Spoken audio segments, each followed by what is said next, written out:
got so much motherfucking design on right now. Bring it down, bring it back, make it clap. I got 3 old guys, I'm the guap, bitches on my line, and you know. Halo, assalamualaikum. Baiklah, di sini saya akan menjelaskan tentang etika bertetangga yang dijelaskan dalam Quran Surat An-Nisa ayat 36. Untuk teman-teman, yuk simak video selanjutnya. Bye-bye. Oke, sebelum dari itu, mari teman-teman kita simak dulu ayat dan terjemahan Quran Surat An-Nisa ayat 36. Bismillahirrahmanirrahim. Wa'budullaha wa la tusyriku bihi syai'an wa bil walidaini ihsana wa bidhil qurba wal yatama wal masakin wal jari dzil qurba wal jaril jumbi was sahibi bil jambi wa banis sabil wa ma malakat aymanukum innallaha la yuhibbu man kana muhtalan fakhura. Shadaqallahul azim. Yang artinya, sembahlah Allah dan janganlah kamu mempersekutukannya dengan sesuatu apapun. Dan berbuat baiklah kepada 2 orang ibu bapa, karib kerabat, anak-anak yatim, orang-orang miskin, tetangga yang dekat dan tetangga yang jauh, baik teman sejawat, ibnu sabil dan hamba sahayamu. Sesungguhnya Allah tidak menyukai orang-orang yang sombong dan membanggakan diri. Quran Surat An-Nisa ayat 36. Yang selanjutnya yaitu kandungan Quran Surat An-Nisa pada ayat 36, yaitu sembahlah Allah dan janganlah kamu mempersekutukannya dengan sesuatu apapun.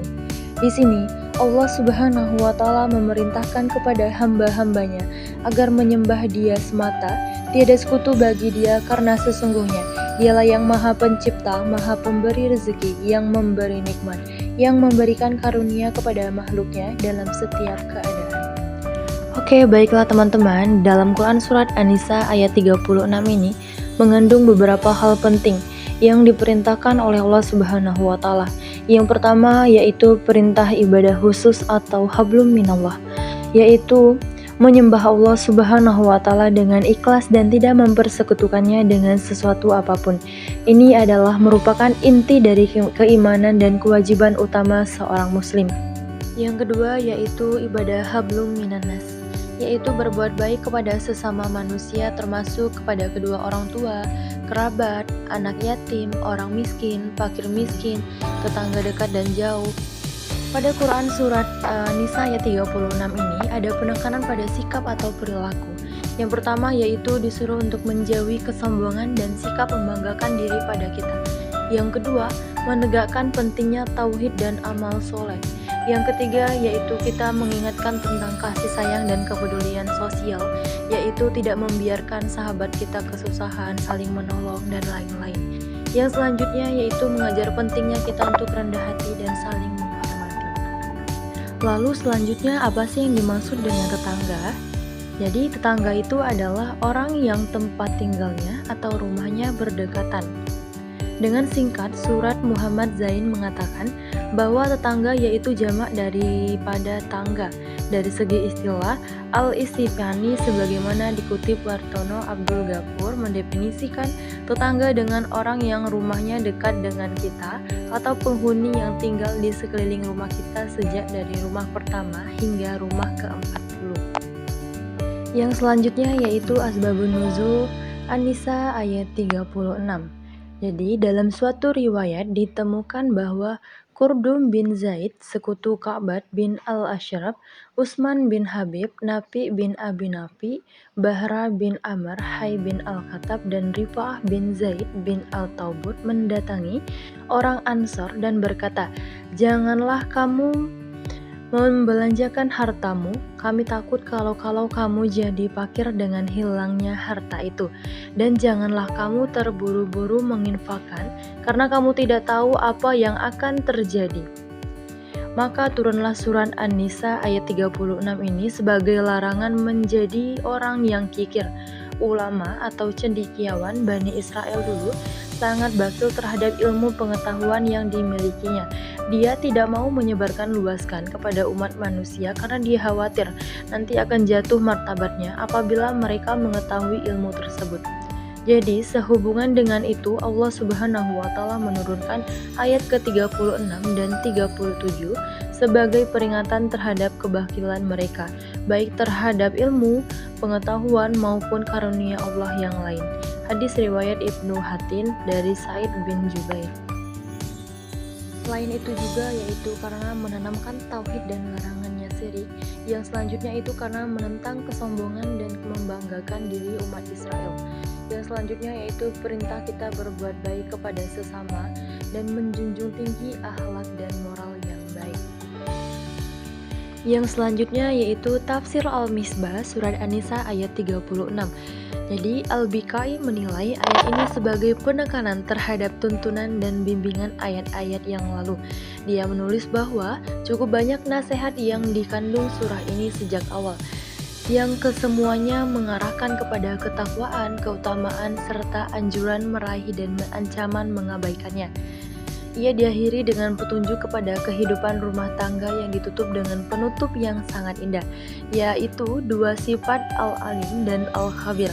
Penutup ini sama maknanya dengan penutup ayat pertama yang memerintahkan takwa kepada Allah yang menciptakan manusia dari satu jiwa dan menciptakan pasangannya.